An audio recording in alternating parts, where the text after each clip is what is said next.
call hosted by ICICI Securities. As a reminder, all participant lines will be in the listen-only mode, and there will be an opportunity for you to ask questions after the presentation concludes. Should you need assistance during the conference call, please signal an operator by pressing star and then 0 on your touchtone phone.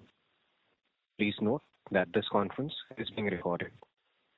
I now hand to Mohit Mishra from ICICI Securities. Thank you, and over to you, sir. Thank you, Sagar. Good evening, everyone. Thank you for joining on the Q3FY26 results conference call of Tejas Networks Limited. We have the management of Tejas Networks on this call, represented by Mr. Arnob Roy, Executive Director and COO, Mr. Sumit Dhingra, CFO, Dr. Kumar N. Sivarajan, CTO, and Mr. Sanjay Malik, Chief Strategy and Business Officer. I would like to invite Mr. Arnob Roy to initiate with opening remarks, post which we will have a Q&A session. Thank you, and over to you, sir. Thank you. Welcome, everyone, to our quarterly earnings call. In Q3, we had a revenue of 307 crores, and the quarter revenue was driven largely by the sale of wireline products to India private operators and to international customers. We have multiple trials ongoing for our wireless products, both in India and in international markets. Many of them started in Q2, and many of them have progressed to the commercial negotiation stage and are expected to close in the coming months. Before we go to an extended commentary on the quarter, I would like to hand you over to our CFO, Sumit, to walk you through the details of our financial numbers. Good evening, everyone. Wish you all a very happy new year. Our results for the quarter 3 FY26 were revenue of 307 crores compared to 262 crores of revenue in the previous quarter. This is a growth of about 17%. Profit after tax for the quarter was negative 197 crores. And order book at the end of the quarter stood at 1,329 crores compared to 1,200 crores in the previous quarter. Revenue broadly comprises from Indian customers about 85% and international about 15%. The order book is predominantly Indian as of now, with about 92% from the Indian customers. The profitability for the quarter, the EBIT for the quarter was 239 crores negative compared to 394 crores of negative EBIT in the previous quarter. I think expenses for this quarter mainly include provisions for past service costs related to gratuity and compensated absences on account of the new labor code that was notified recently, and warranty expenses of about 24 crores based on potential fault rates, repair requirements, and the warranty claims. A bit on the balance sheet side, our inventory for the quarter broadly was at the similar levels as compared to the previous quarter at 2,363 crores. Trade receivables at the end of the quarter were 3,284 crores versus 4,026 crores in quarter 2.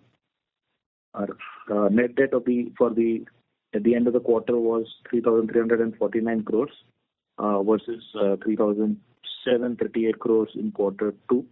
This has come down mainly due to lower working capital. It's get partly offset by the capex during the quarter. And the gross debt stood at 3,885 crores. I think with this, I'll hand it over to Arnab to take it forward. Yeah, thanks, Sumit. So over some of the key updates for the quarter as far as for our wireless business. And we have not closed some of the deals as of yet, but we are seeing an increased number of international engagements for our 4G, 5G RAN equipment, including multiple ongoing POCs, which many of them have moved to the commercial negotiation stage. And as I mentioned, that we expect some of them to close over the next few months. We have been selected as a 5G RAN supplier on a section of the Delhi-Mumbai railway corridor for a pilot on the Towers project that you are all familiar with, which is to do with it is a network for enhancing the safety of our railway operations.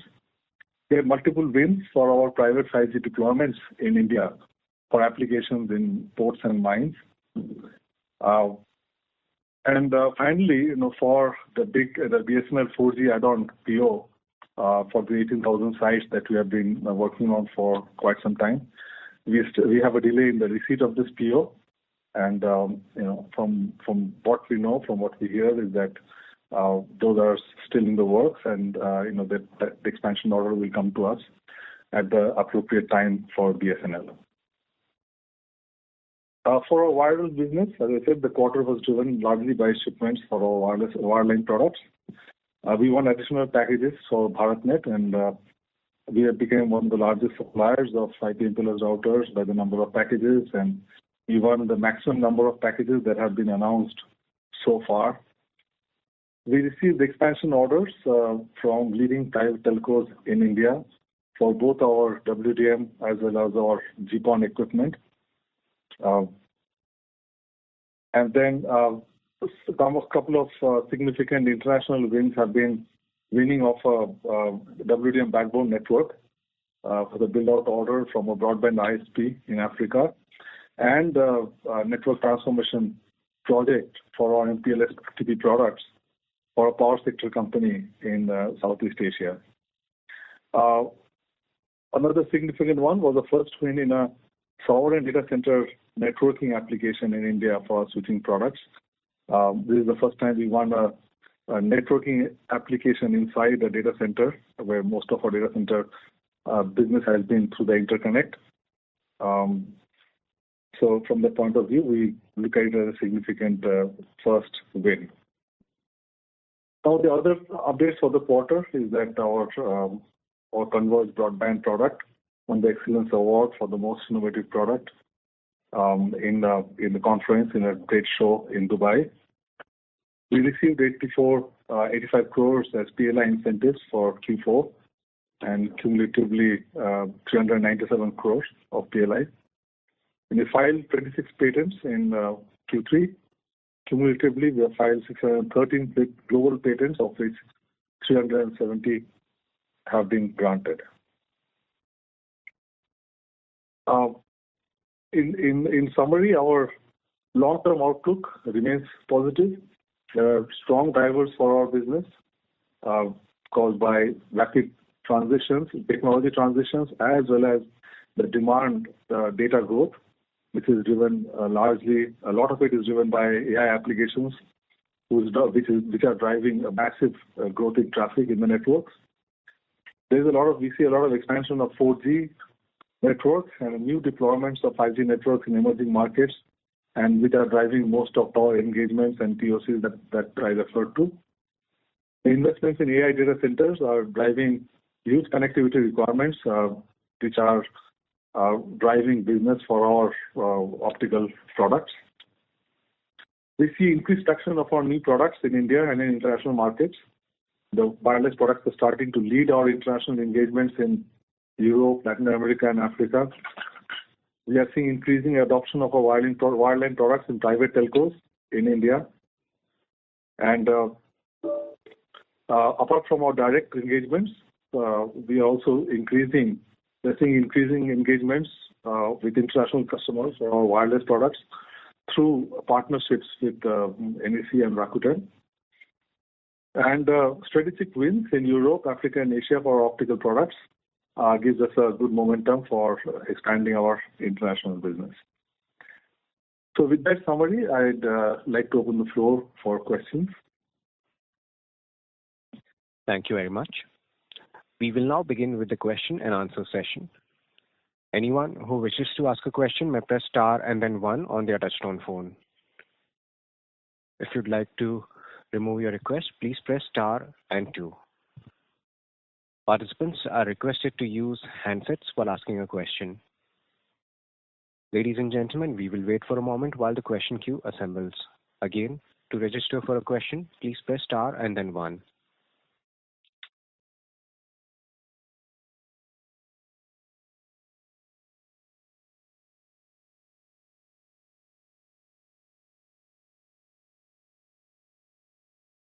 Our first question comes from the line of Rajakumar Vaidyanathan from RK Invest. Please go ahead.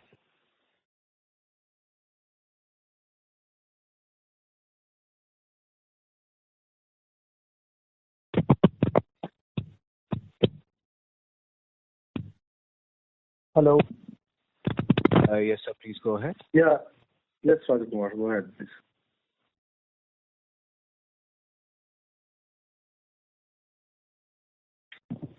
Hello. Rajakumar, your line is unmuted. Please proceed with your question. Can you hear me? Yes, sir. We can hear you now. Yeah. Sir, my question is, what is the path to profitability? Because you have been reporting significant losses for the last 2 quarters, and even if I see your last 5-year bottom line numbers, you still not made money in the last cumulatively. So what is the path to profitability, if you could just elaborate on that? Yeah, I think as you can see from our financials over the years, we've made significant investments in growing our business, right? From investments in our products in R&D and expanding our portfolio with a large set of wireless products, right? So all of that investments, as well as our investments in supply chain and sales, have been with the intent and with the expectation and the anticipation of growth of our business internationally, and the path to and we expect our business to scale. As you know, last couple of years, a lot of focus has gone into developing the product and execution of the BSNL 4G project. And with that, we have scaled up our systems and processes in our country, in our company. So what we expect is, on the back of the products that have come and the success that we've had, it's like this is the kind of the time when we are kind of, I would say, refreshing our overall business in terms of with our new set of products going to international market. And the path to profitability will be when that business really scales up, both internationally as well as in India, led by our wireless products as well as our wireline products, and getting to the business size and to the critical business size, which would be able to support the investments that we have made in our business. So that is really the path. I mean, just growing our business, and we see the opportunity for doing that over a period of time, right? I mean, it hasn't happened as fast as we would all expect, but that was a period of execution of this large project, and it's like kind of, I would say, replanning our business for the next few years. Yeah, sir, if you could also indicate a timeline, what is it, like 2 years, 3 years? When do you think you'll reach a positive bottom line? Because what we want to know is, in the last 5 years, we have not made any positive bottom line cumulatively. So are you still in an investment phase, or the investment phase is over and now the focus is on improving the profitability? So where exactly Tejas is standing? Yeah, so we are in a business. We are in the technology business, so continued investments never stops, right? I mean, the technology is a treadmill, and it keeps on evolving. So we cannot stop our continued investments in R&D. I mean, the growth in investments will be, of course, be tempered based on the business that we realize. But we are not going to reduce our investments over here because of the nature of business that we are in. But I think when we talk about when we'll achieve that business growth, I think that's going to happen over a period of time. I think all efforts and investments in growing the business are happening, and it'll be a period of time. But all of us are keen to get to that stage as quickly as we can, and we believe all of that will happen. So that's the reason why we continue to invest and focus in what we are doing. Okay, I think So the second question is, with regards to your inventory and the orders in hand. I mean, your inventory is almost twice the amount of orders in hand. So I just want to know what is the idea behind holding so much of inventory, and also if you can also comment on when do you think that the debtors will be brought to the normal zone? Yeah. So as we have spoken earlier, a lot of this inventory has actually been procured for executing on the BSNL 4G add-on order, right? For which our partner TCS has received an APO, and they have also communicated the LOI to us for that project. And so a lot of this procurement really happened for that. That's why we are sitting on this large inventory. But we know, since we know that this order is going to come, as you can see in so many announcements from BSNL as well as the ministry. So we have to hold on to the inventory with the interest of being able to execute on this project as quickly as we can once we receive the PO.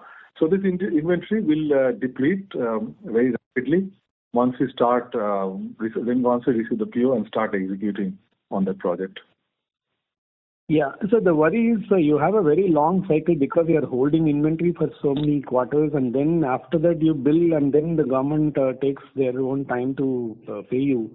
So you have a very long working capital cycle. So I mean, by design, Tejas is not currently the way you guys are executing it. The shareholders will never see a return, in the near future. That's how it's been, that's how what I, as an investor, I can make out. So correct me if I'm wrong. I think the current inventory, obviously, as we mentioned, is in context of the additional order, which expected order does not get reflected in the order book. And while this was expected, I think there have been delays in sort of getting the purchase orders, and hence this has led to the accumulation of this inventory. If you see the years prior, over the last year or the last few quarters, there was a corresponding execution that was going on for the BSNL project, and hence the inventory levels continue to be high.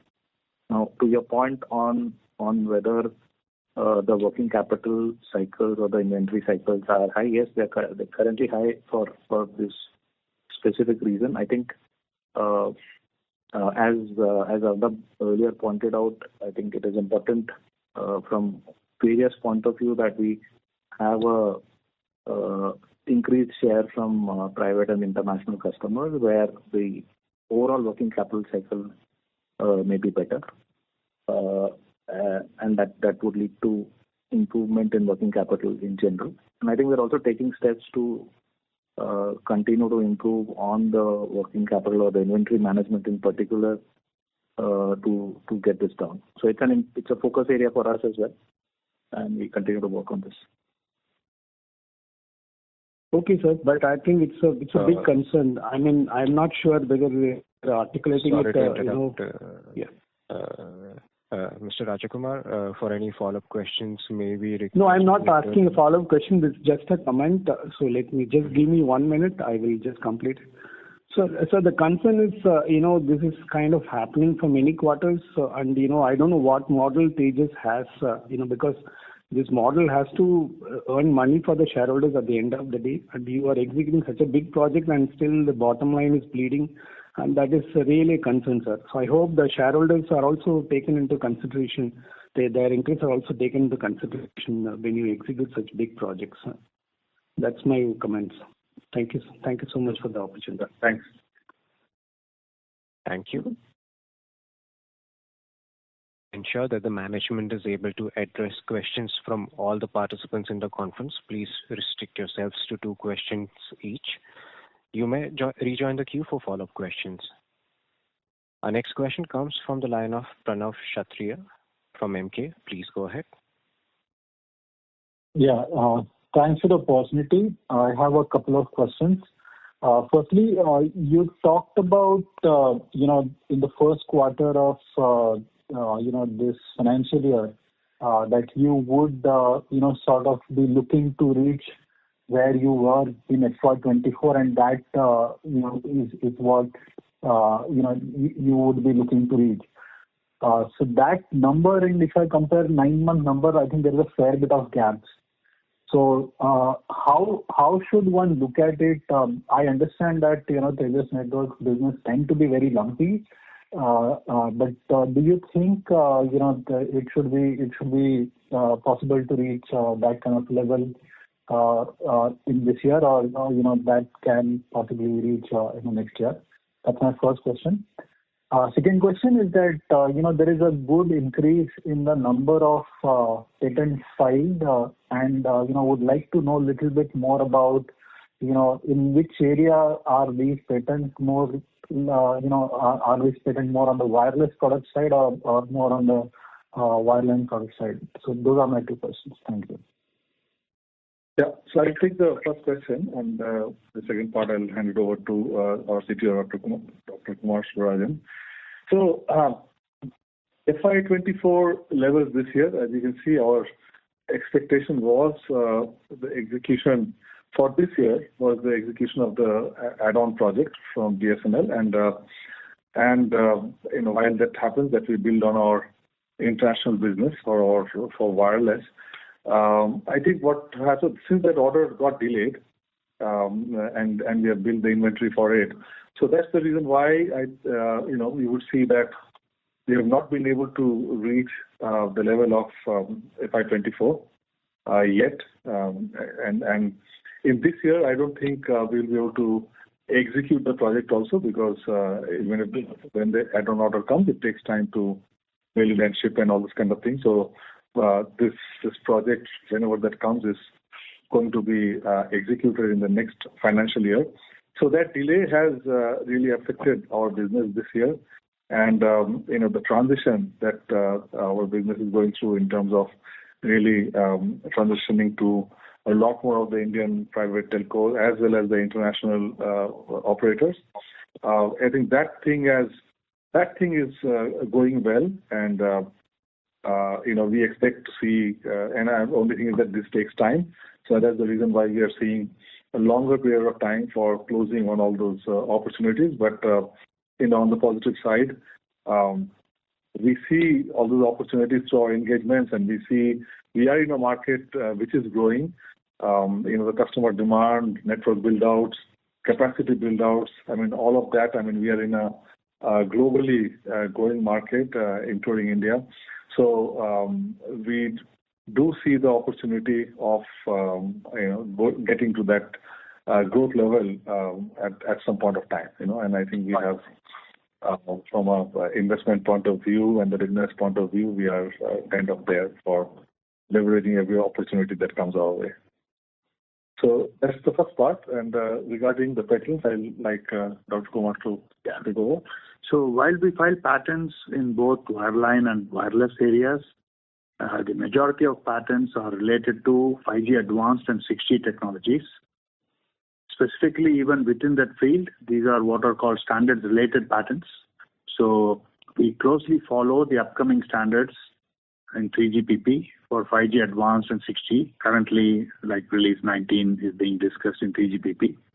And in anticipation of what's going to get standardized, we file patent applications. So the majority of these patents are in that category. It's mostly 5G advanced and 6G related patents that are being filed. Sure. Thank you so much. This is useful. I just have one follow-up on the first part of the question. So how would you put the performance of Tejas Networks for X of that BSNL contract? Because I understand that that was one of the main thing which is getting derailed. But overall, if you look at whatever plan you had laid out for FY25 for non-BSNL part of the business, especially given there is a strong rollout which is happening on the data center where your products could be useful. How do you see that panning out for this year and also going forward? Yeah.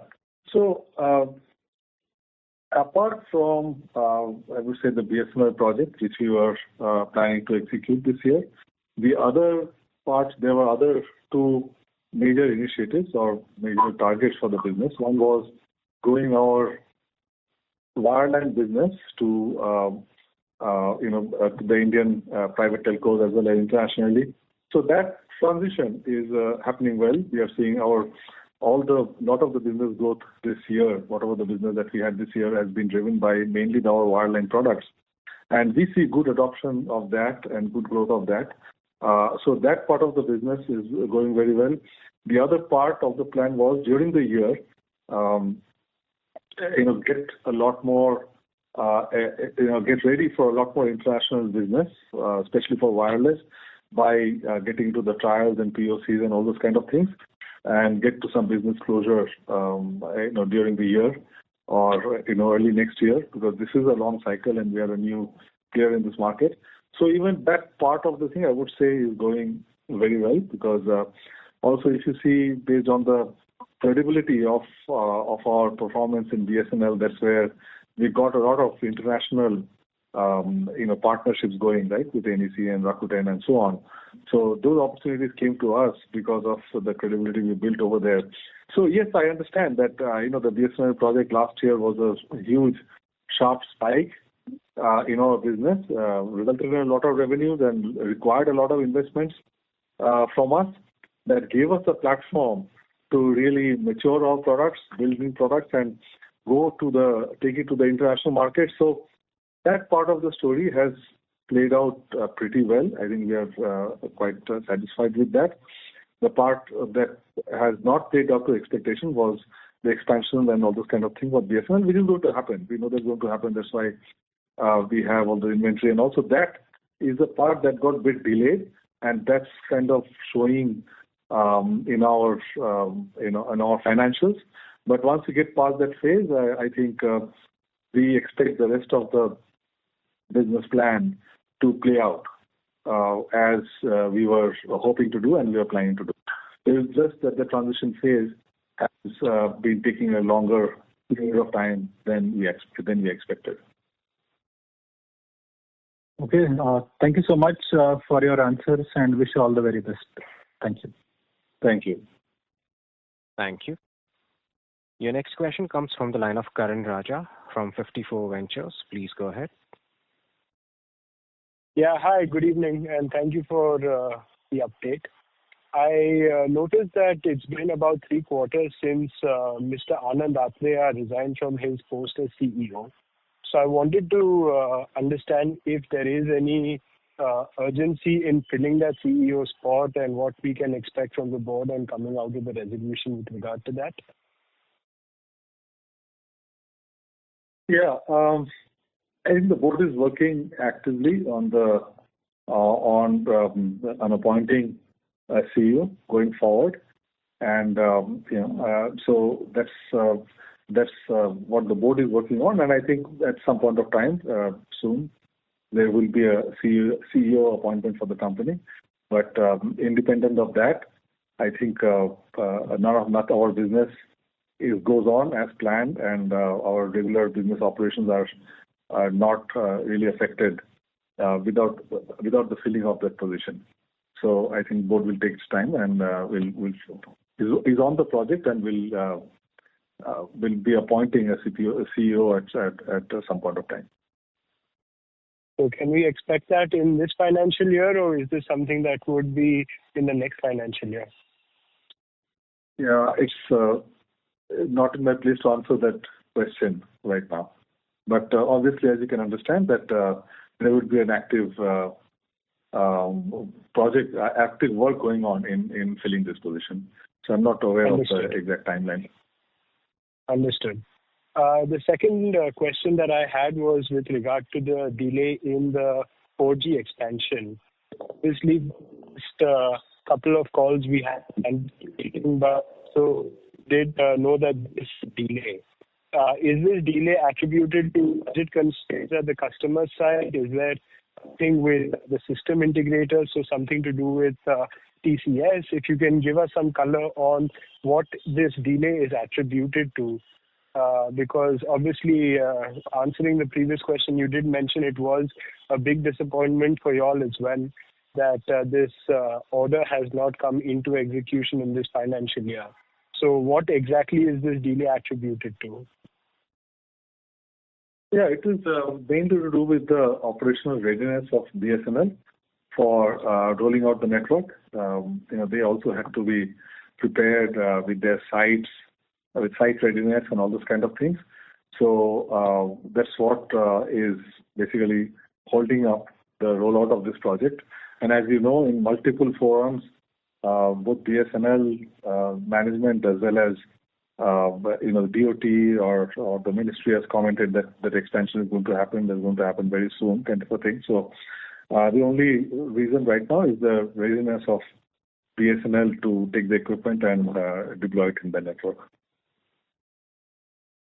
Understood. So is it safe to assume that there is no issue with our products or any integration efforts by our system integrators, which is TCS?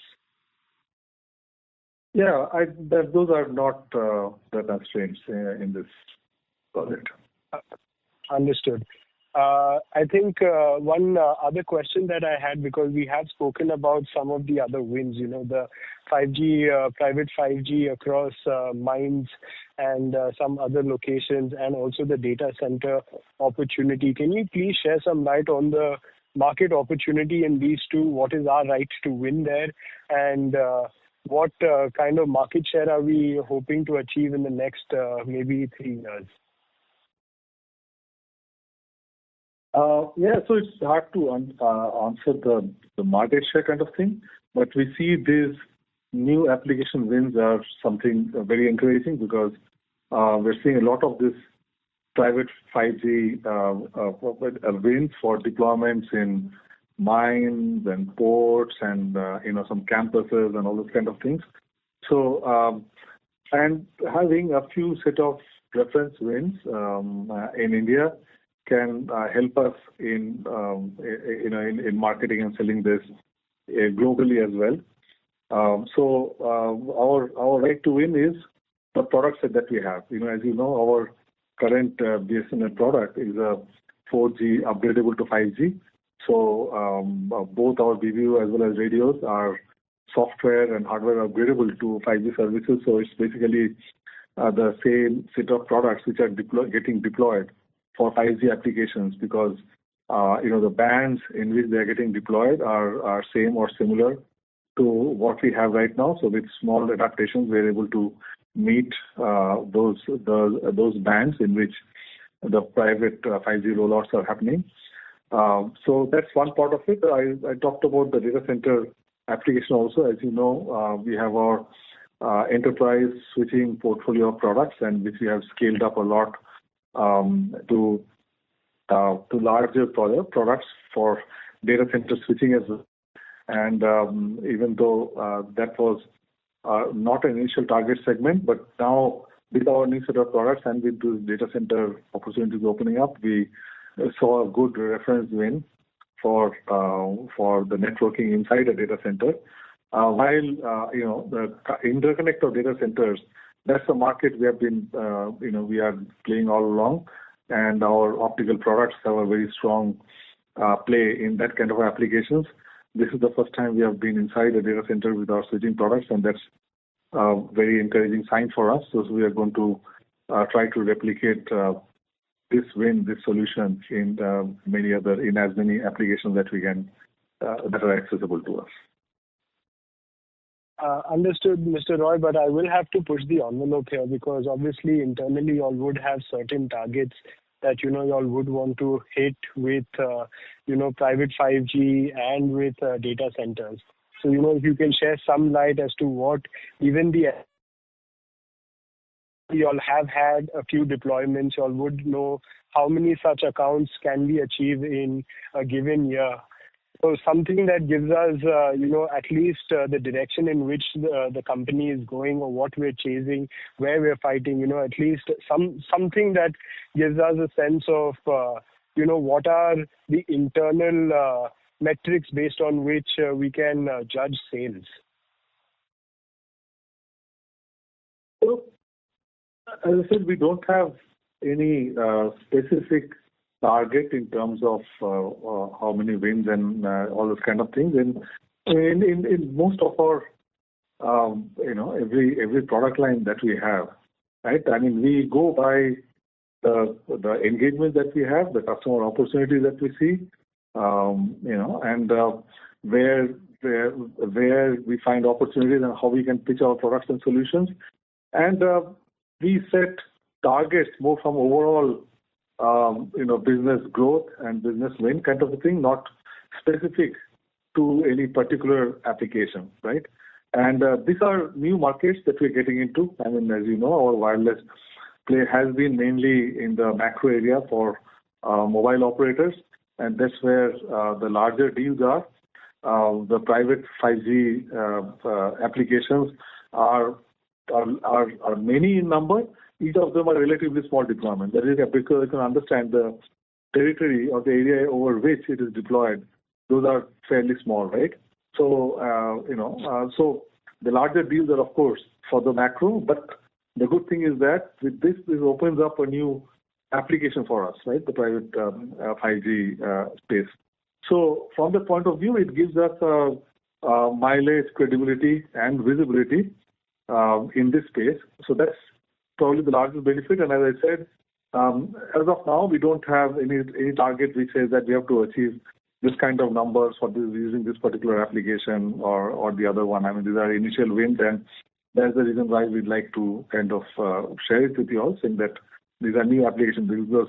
On an ongoing basis, the standard applications of mobility or FWA for wireless or for broadband or data center interconnect or metro aggregation, those are standard applications which are ongoing and which are driving our business. We thought that these are new significant events that have happened that can open up opportunities. But right now, at this time, we don't have the opportunity to really size up and set targets in this area. I understand. I would hope that, over the next perhaps couple of quarters, once there's more clarity on this, we do have something more concrete. Obviously, a big risk factor for our company is the heavy dependence on a single anchor customer, and that anchor customer being a government sector undertaking. So, obviously, I would expect that, in a couple of quarters when we have a little more experience in these realms, we would have more realistic targets or, expectations of our market. Thank you so much for taking my questions. I'll go back in the line. Thank you. Thank you. Our next question comes from the line of Pratap Maliwal from Mount Intra Finance. Please go ahead. Hello. Hi. Am I audible? Yes, Pratap, you are. Yeah. Hi, sir. Thanks for taking my question. I just had a question regarding the BharatNet order that we called out, that we've won about 7 out of the 12 packages announced so far. And I believe the company's notification said that it's, we'll be deploying over 50,000 plus routers. So I just wanted to understand what would be the approximate order size of the BharatNet cumulatively, and over what duration do we see this being implemented? Sorry, what was the last sentence? Duration of how much overall large. Yeah. Yeah. So this particular order is for phase 3, BharatNet phase 3, and for all the routing products. I would say implementation period is over next 2 years. Yes, sir. So this year and order size, I think it's again because it is multiple circles coming from multiple SIs. So it's a large order size, but difficult to give the numbers. I understand the point, sir, but see, if we called out that, we'll be deploying over 50,000 plus routers, so, And I mean, that at what rate we'll be supplying, surely you'll have some idea. So if you can just give us some ballpark figure, not an exact figure, but just some ballpark idea where the order size could be, so that we have more clarity of how much business we can actually expect to come in, how the order book can build up. yeah, so actually there are few of this which we have received the orders, and then few which are in the negotiation still. But I think from because we are working with multiple SIs, it is not from one particular person. So yeah, I'm sorry that it would be difficult to share the numbers there on the deal size. Normally we don't do customer-wise deal size announcements. Okay. So does the order book currently involve any revenue, orders from BharatNet? Yes, the current order book which was shared by our CFO Sumit, that includes BharatNet orders also. And we expect a significant ramp up, or is it like we've got the initial orders and we expect a large ramp up, or just some color around that, even if it's purely qualitative, just so we can understand the direction? Okay, so we got the orders for about 7 circles or 7 packages as we mentioned, and a few more are still expected. Okay. And I also wanted to add that this is connecting the network at the block level, and this is forming the backbone of the BharatNet Phase 3 network. So there is the last mile of BharatNet which is to be built, and that will be largely built using GPON equipment and all. So that rollout, some parts will happen and some parts will be happening. So there is a lot of we build out that in BharatNet Phase 3, which will be connecting the last mile, the villages basically. So, but that will be another part of the project, and this is mainly for building the backbone connecting the blocks. Okay, understood. And just one final clarification regarding our international expansion. You said that we are in the final stages of some commercial negotiations. So is this including the deals that we're maybe pursuing through our partnership with Rakuten, or is it more in the nature of G2G deals? Just some color around that, and what, if possible, then what could be the expected size of the deal? Okay, so on that, again, as Arnav was mentioning, that previous quarters we were involved in some of the trials which were happening, and those are moving towards commercial negotiations. And the deals are basically the mixed kind of deals. There are some of the deals where we are positioning our equipment back. There are few of the deals where it is in relationship with either NEC or with Rakuten. So it's kind of combination of I would say all the 3 kind of solutions which we have. Closures should be happening in coming months. Again, varying kind of deal sizes, varying kind of number of sites, multi-band, single band, those kind of variations are there. But yeah, so that's expected over in coming weeks. Okay. And would we be considered for any network expansion from Vodafone side? Because I believe that there was a news article where an official from Vodafone had said that they are trialing Tejas equipment. So is there any news on that front? Yeah, so this was basically comment from Vodafone Idea management, which was there. Yes, we have been trialing out, but again, the further news on that we will be able to give only after discussions with them. Okay, sure. So thank you for taking my question. Thank you very much. Thank you. Our next question comes from the line of Dhruv Shah from Ambika FinCap. Please go ahead. Hi, sir. Sir, is it possible to quantify the opportunity size of this POCs or the commercial discussions? Overall, see, as I said that, yeah, from geography perspective, these are some of the deals which we are working out across Asia Pacific, then in Latin America, in Africa, and in Europe also. So varying size, varies again different stages of negotiations which are there, and I would say significant number of sites also, but difficult to quantify the number as of now. But do you expect anything to come from next year onwards? Is it possible? As I said, yeah, coming in it would be expected in coming months, because what happens is that in all these discussions, there is number one, from the proof of concept itself, it has to integrate with the existing environment. We have to show all the parameters, those kind of things. And even from negotiation perspective, it's always depends upon their deployment plan. So when exactly it would get closed, I think again difficult to say that, but expected in coming months. Thank you, sir. One question for Sumit. On a current cost run rate, have we thought that in how many quarters runway do we have before we actually start thinking of fundraise, considering our current cost base is almost, we are making almost 150 crores of EBITDA loss. So have we thought of any fundraise do we need, or you think that we have sufficient cash and we will not need any further fundraise?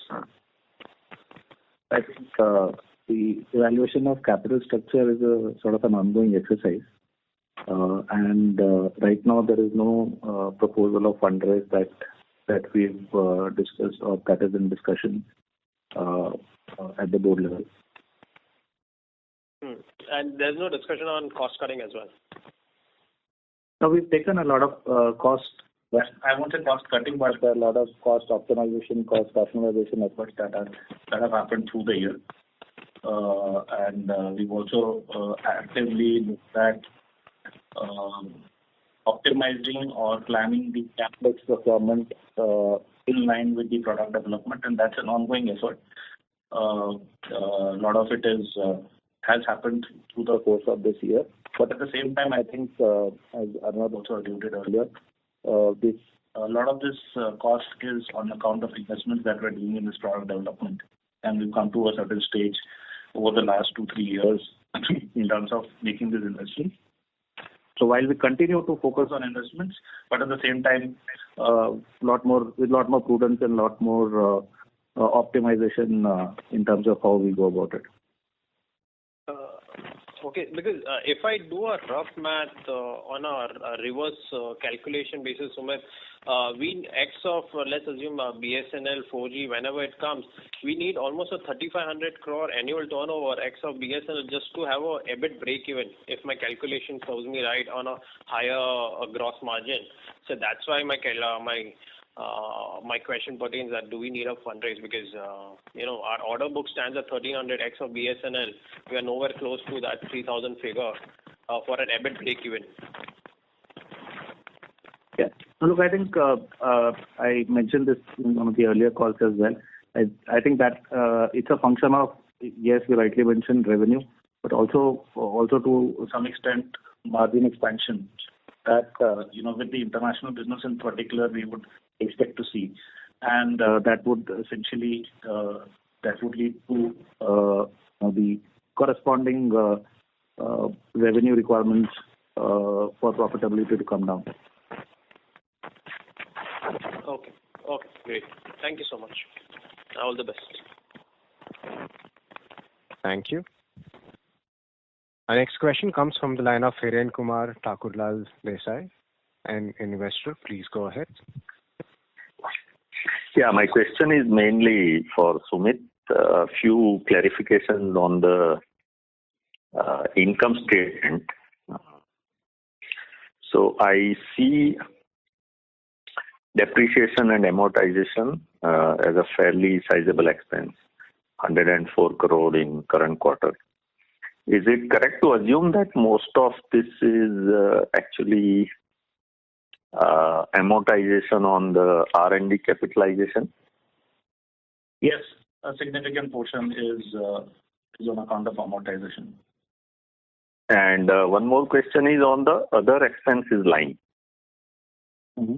So that number also seems pretty significant. So can you throw some light on some kind of a breakup? So see, I think we mentioned over the last couple of quarters there have been certain one-offs that have come in, particularly related to certain repair-related provisions, etc., which get reflected in a warranty provision, which becomes part of this other expenses. And then they're also related to part of the the inventory or the consumables provisions that we had to do the previous quarters. Some of that is coming under other expenses, and hence you see a bit of higher number there. Okay. These numbers are pretty high even during, let's say, year-ended, FY25, and it has been there for many, many quarters. So, do we have some sight, some time in future where these numbers can come down to some reasonable numbers and where this can be? So I think just want to clarify on that FY25 numbers being high. I think it was also on account of the higher revenue at that time. So one part of this other expenses is related to shipment, logistics related expenses, and travel related expenses. Some of these are variable in nature, which were higher during the last year as we were going through the execution of the contract, the BSNL 4G contract. Okay. The second question is on the side of gross margins for wireless POCs that we are engaging. So, for example, as you mentioned, this quarter was largely wireline, and I can observe that gross margins are pretty good compared to what they were during the wireless business. So, whatever we are trying in international markets or Indian private markets, can I expect that the margins on those, whenever they materialize, will be quite a bit better than what we had seen in BSNL business? Hi, Hiren, this is Arnav. As you know, that BSNL deal and the India market, because of the sizes and the ARPU challenges, it's a very, very competitive market. So the price levels in India are quite different and quite challenging as compared to international markets. So yes, in the international markets, wherever we are engaging and wherever we're in commercial discussions, the prices are at a much different level, and the margins are also at a different level. Okay. Yeah. Thanks. Yeah, that answers my questions. So we have time for one last question. Sure. We'll take the last question coming from the line of Venkat Suresh Kumar from Burams Financials. Please go ahead. Yes, sir. Good evening, sir. Sir, I am the investor of Tejas from the 2 years. Actually, continue 3 quarters is loss making, sir. Only for at the time of BSNL 4G, you will see good profit. In future, that type of business will come, or it will be continue to losses in so many quarters. I have purchased shares around 1,300 rupees. I lose lot of money at the investor point of time. But I am not asking, but you can consider shareholders concern. You can tell me. I understand. I understand your question. And see, as I said, the BSNL project, that one big thing that we did, while it was a big spike in your revenue, and I also heard a comment about BSNL being an anchor customer. I don't see BSNL being an anchor customer for the company. I would say the BSNL project was an anchor project to really develop and mature our products and scale our operations, to a large extent, and build our and being a really good platform for building our wireless business. And this business that we see a lot of international opportunities for, and we want to take it out there. And as you can see that we have made some progress. Of course, the proof of the pudding is when we actually convert into business. But the way I would look at it is that in the phase of this transition, our strategy was, while building on the BSNL business and the add-on order and so on, to use this year and do the transition and be able to build a lot of wireless business globally, right? So from that point of view, I think we have made a lot of progress.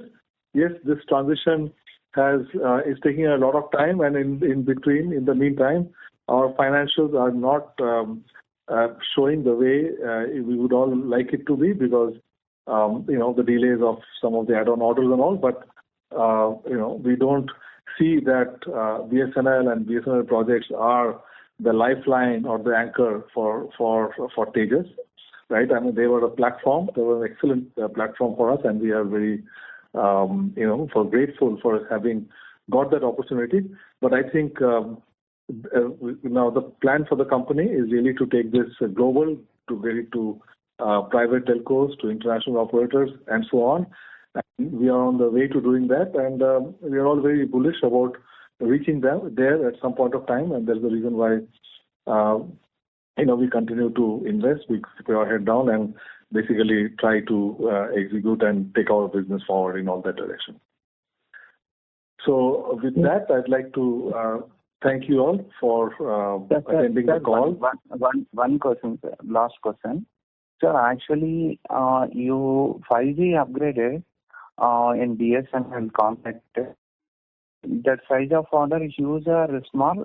And question, you data center business, you can do single company doing only for your Tejas products. You do for Valiant communication, cyber security, and data products. You are marketing or your own products? You are tied up with Valiant cyber security, data center products. You are own or Valiant products? And BSNL 5G, how much size of orders upgraded? Please tell me, sir.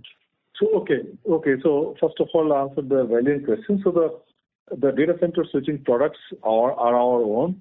Whenever you see we are selling with Valiant products, those are mainly in the utility networks where we are doing the optical fiber, the communication part of the optical fiber, and they are on what is called the teleprotection application. So both of these two come together. Our products and Valiant products come together for building solutions for.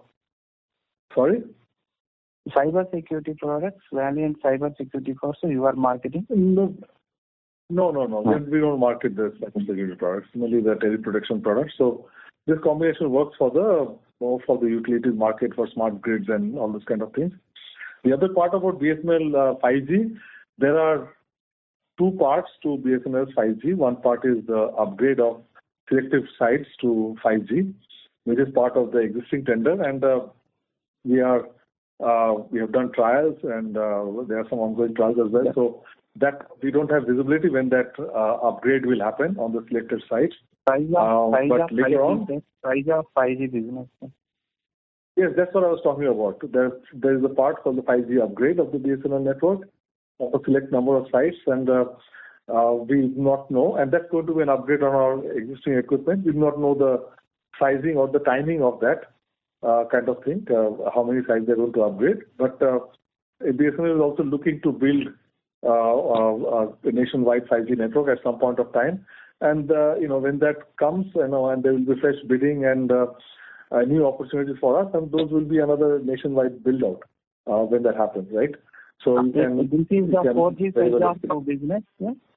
This is the 4G size of business in 5G upgraded, not a little... Well, any nationwide rollout will be of the size, right? And it depends on, as you know, the last project had 100,000 sites, 1 lakh sites. So it depends on the number of sites they're going to roll out 5G on, and you can estimate what will be the size. So if there's a nationwide rollout of so many sites, that the project size will be of that magnitude, right? It could be more or it could be less. depending on how many crores. Yeah. Yes. You take seriously, try to develop business, sir.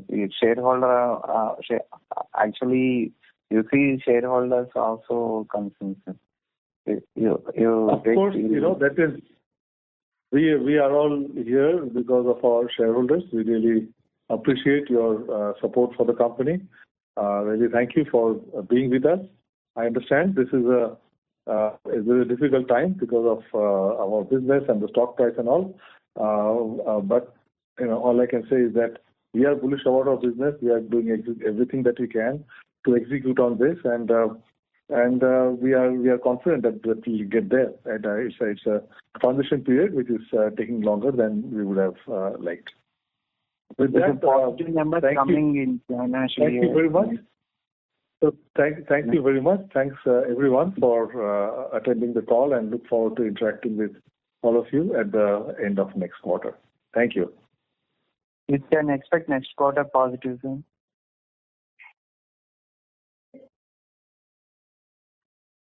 Hello?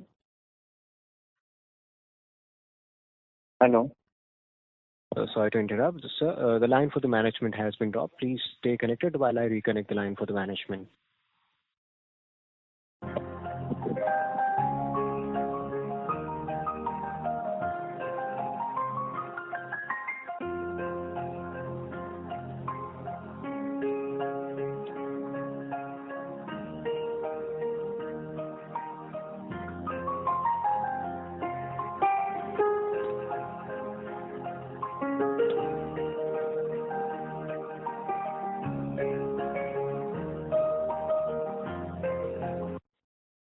Ladies and gentlemen, we have the line for the management reconnected. Yes, sir, please go ahead.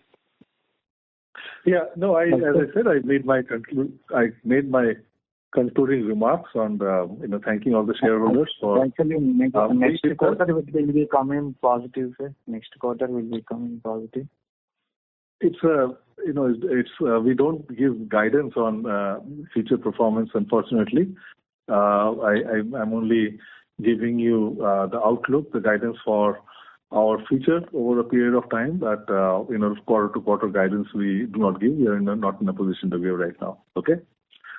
So thank you once again to everyone for attending the call, and look forward to interacting with all of you at the end of next quarter. Thank you very much. On behalf of ICICI Securities Limited, that concludes this conference call. Thank you all for joining us, and you may now disconnect your lines. Thank you. Thank you.